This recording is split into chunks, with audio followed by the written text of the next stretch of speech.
NPL and NLP. I suppose you have all heard of NPL and NLP, thanks to AI. So, what does NPL and NLP stand for? Not predicable of logic. When a person is way too stupid to get something right, we get what is called curious obfuscations. For a very good perceptible example, take Van Gogh's paintings, and you will see a visual digression into schizophrenia, from daytime to a starry night. Van Gogh got to be 3 years short of 40, whereas AI is 6 bottles short of a buzz. For some unknown reason, other than stupidity, there is often what many call a bright idea, where people actually believe that if they do not comprehend the grammar that they had, and obviously did not understand, that they, themselves could reinvent grammar, that is, by simply inventing their own conventions. No language processed. No language processed has a runner-up called Not Logically Possible, whereas NPL has as its runner-up No Possible Language. Just ask yourself, how is it that one can construct a computer capable of processing all information in binary, and then ask, how one can use that computer to process information? That is a question that is way on the opposite side of the bell curve where I live. I cannot possibly dumb down that far. The entire idea that one can construct a standard of grammar when the entire human race has never been able to do it, has to be either overbearing self-confidence, or delusions of grandeur. In either case, some whole groups of people, are suffering a mental malfunction. Reality. What does it mean to have a firm grasp of reality? It means that when you ponder everything around you, you notice an order which is a given, not invented by any living creature. That order is what a mind attempts to understand and grasp, and it does not do that by pulling magic puffs of gas out of the rectal grand bugger, RGB for short. One starts by agreeing that the order which one perceives all around them is derived from a given called language.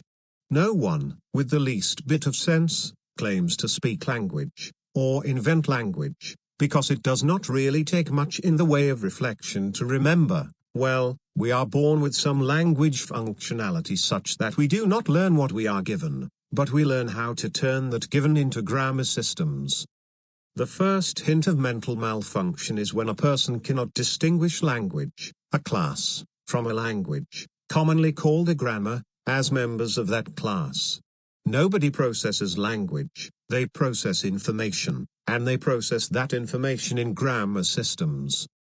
The inability to recognize a distinction of words is a diagnosable mental issue, not a sign of intelligence. So, before one goes off with a bloated sense of pride that they can reinvent language, as if they were some kind of fairy tale god, one should study and learn how to produce grammar systems such that one can think and speak in accordance with the truth of things, or again, what we are already given. I think it is rather odd to take a computer, which processes all information in binary, and write a program which functionally makes it an idiot. See, there, even idiots tried to make the world in their own image. If you are having trouble understanding the difference between language and a language, plug into the simple definitive sentence. Language is a language, which is nonsense. Language is a grammar, more nonsense. Language is the intelligible binary. Fact, by the very definition of a thing as a relative within correlatives. Grammar is a perceptible expression of the intelligible binary. Historically, there are 4 methods of simple recursion, which produces a grammar matrix: common grammar, arithmetic, algebra and geometry.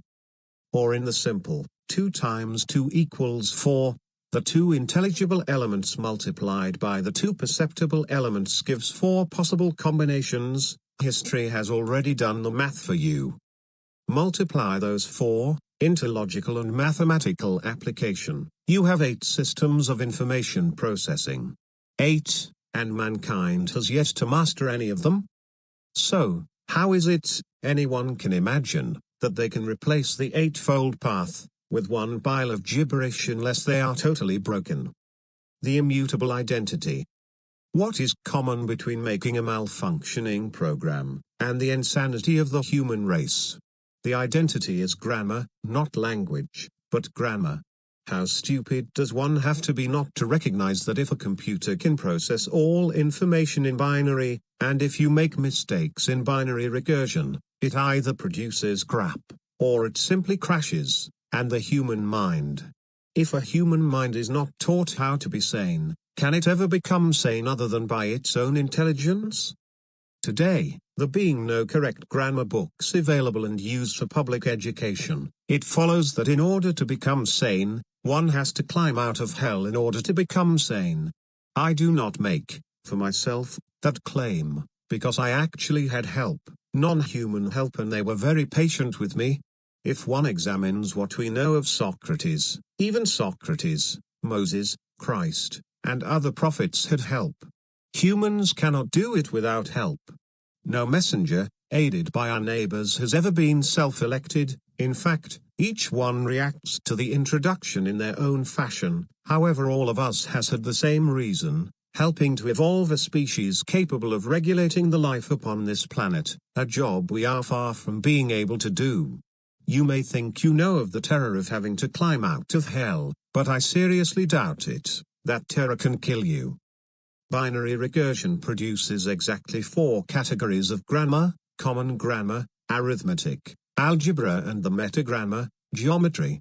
All information is processed using 2 ideas, a relative and its correlatives, just like anyone who wanted to make a chair given a piece of wood.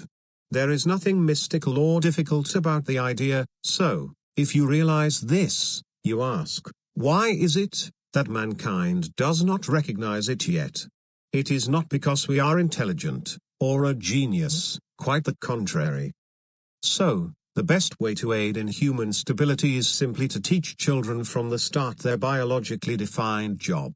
In childhood, a mind has its greatest neuroplasticity, and you save a child from either spending the rest of its life in hell, dying trying to get out of hell, or wasting the bulk of their life climbing out of hell. No computer can function when it is not programmed correctly, nor can a human mind. Grammar is no more invented than is language. You learn how to recognize our given language and recognize how to pair it with human behavior in accordance with the truth of things. This process is known as pattern recognition, which, if the computer cannot recognize its own pattern of information processing, it simply means it is just too far left of the bell curve of any living human being. Nobody builds anything which can recognize itself. Relation to self is inadmissible. We learn to read, process, and write in accordance with the language of the universe, or we are simply 6 bottles short of a buzz, or 1 toke over the line. So, the question which is in front of you, do you enjoy hell? Or are you simply used to it by now? Anyone who is comfortable in hell has no ambition to go mountain climbing. The stars in the heavens are far above us, and no rocket strapped to your ass is going to get you out of our prison. By intelligence, pattern recognition presents us with the 0-day IQ test. Do you recognize how to turn the intelligible binary into the perceptible binary of our grammar matrix? Or if not, can you learn? As Christ intimated, 1/2 of mankind will not make the cut on Judgment Day, and if you studied Plato's Sophist and Statesman, the exact same thing is stated.